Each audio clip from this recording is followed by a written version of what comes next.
We're going to be looking at how to diagnose a faulty starter solenoid on a motorbike here.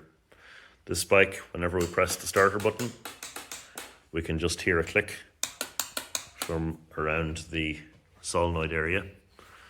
So to find the solenoid, you trace the positive lead of your battery. It's generally quite close to it. Positive lead goes into the solenoid, and when activated it goes out straight to the starter motor.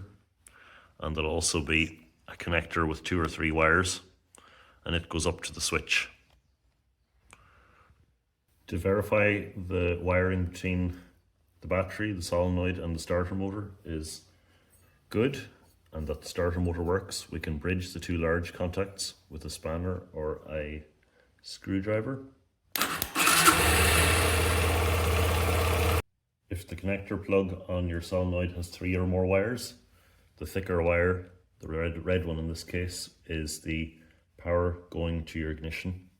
So we can verify, if we go to DC volts, we can verify that we have power there. Yeah, 12 volts. If we didn't have power there, there's an internal fuse that you could check. This one in here. The 2 thinner wires at the bottom of the connector are your power and ground, or your plus and minus, and this is the power that comes from the switch. So whenever we press the start button now, we should get power.